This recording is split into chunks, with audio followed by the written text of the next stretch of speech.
بہت دنوں کی بات ہے، کسی ملک میں ایک بادشاہ تھا۔ اس کی صرف ایک لڑکی تھی۔ بادشاہ اور ملکہ اس سے بڑی محبت کرتے تھے، اس کی ہر خواہش پوری کرتے اور ہر وقت اس کے ناز و برادری میں لگے رہتے تھے۔ شہزادی بہت خوبصورت تھی۔ ایک دن وہ اپنے باغ میں ٹہل رہی تھی کہ یکا یک غائب ہو گئی۔ محل میں کہرام مچ گیا۔ ملازم و باندیوں میں ہلچل پڑ گئی۔ ملازم اپنے حواس کھو بیٹھے، ہر جگہ سے تلاش کیا مگر شہزادی کا کچھ پتہ نہ چلا۔ بادشاہ اور ملکہ مارے غم کے برا حال تھا۔ وہ ان کی اکلوتی اولاد تھی اور محل کی رونق تھی۔ ملکہ کو تو اسے چپ لگ گئی تھی اور وہ بت بن کر رہ گئی تھی۔ آخر بادشاہ نے ملک بھر میں اعلان کرا دیا کہ جو کوئی شہزادی کو ڈھونڈ کر لائے گا اس سے شہزادی کی شادی کر دی جائے گی۔ ملک بھر کے لوگوں نے اعلان سنا۔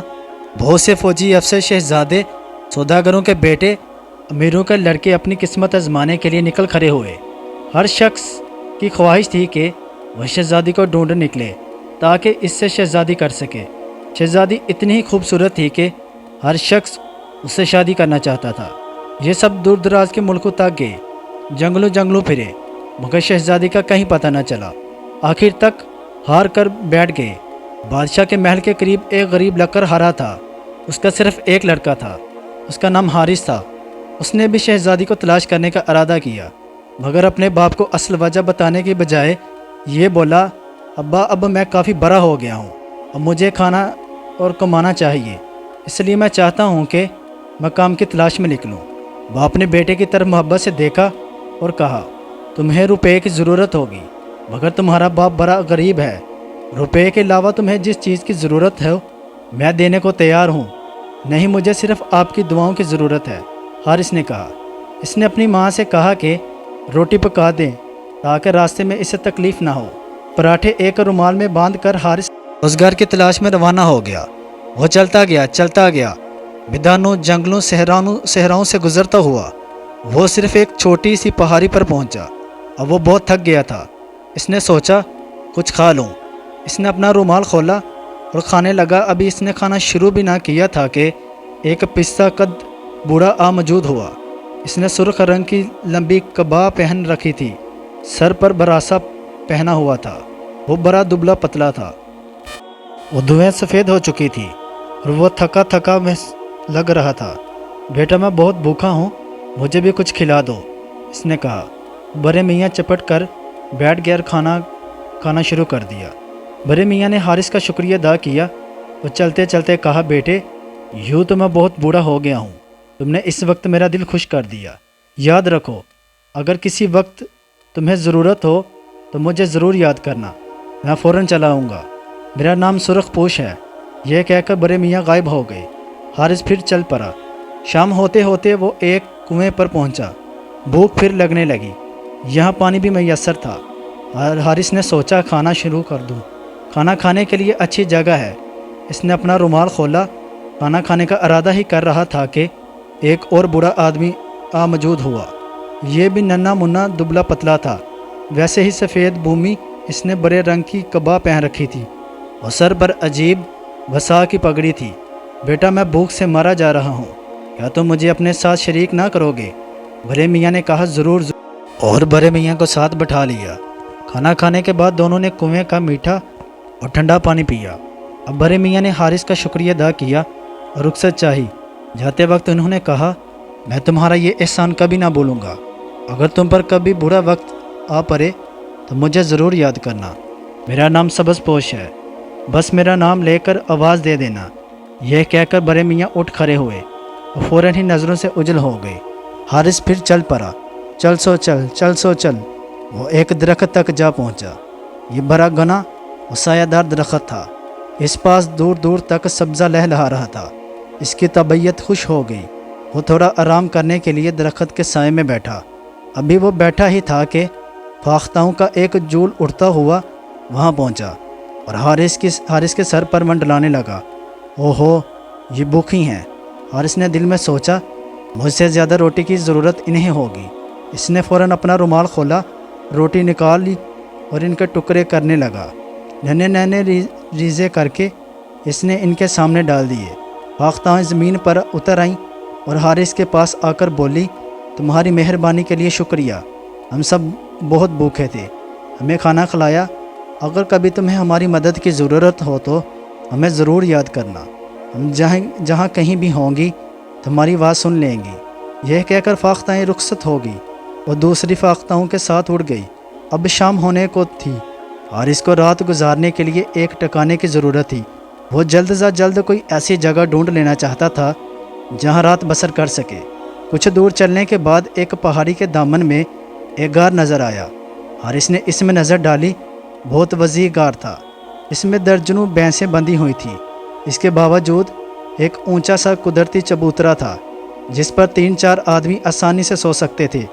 اس نے سوچا ان بھینسوں کا رکھوالا بھی یہاں ہوگا، اس لیے رات یہی گزارنا چاہیے تھی۔ ابھی حارث بستر کر ہی رہا تھا کہ ایک عجیب سی عورت غار میں داخل ہو گئی۔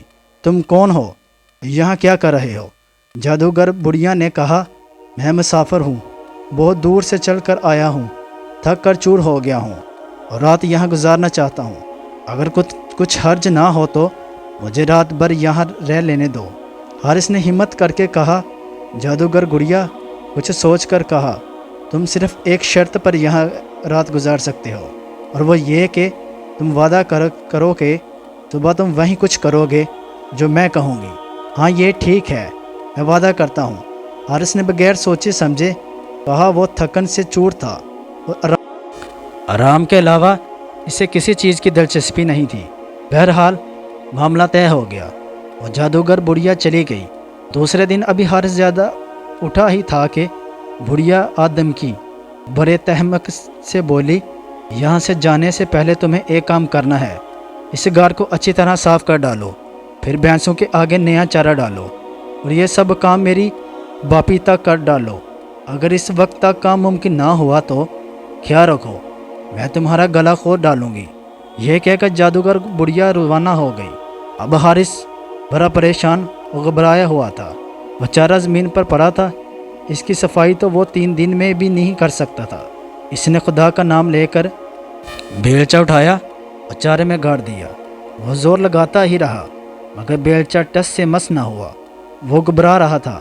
اچانک اسے اپنے دوستوں کا خیال آیا اور اس نے آنکھ لگائی، میاں سرخ پوش، آؤ مجھے تمہاری مدد کی ضرورت ہے۔ یکا یک اس نے دیکھا کہ سرخ لباس والے بڑے میاں سامنے کھڑے ہیں۔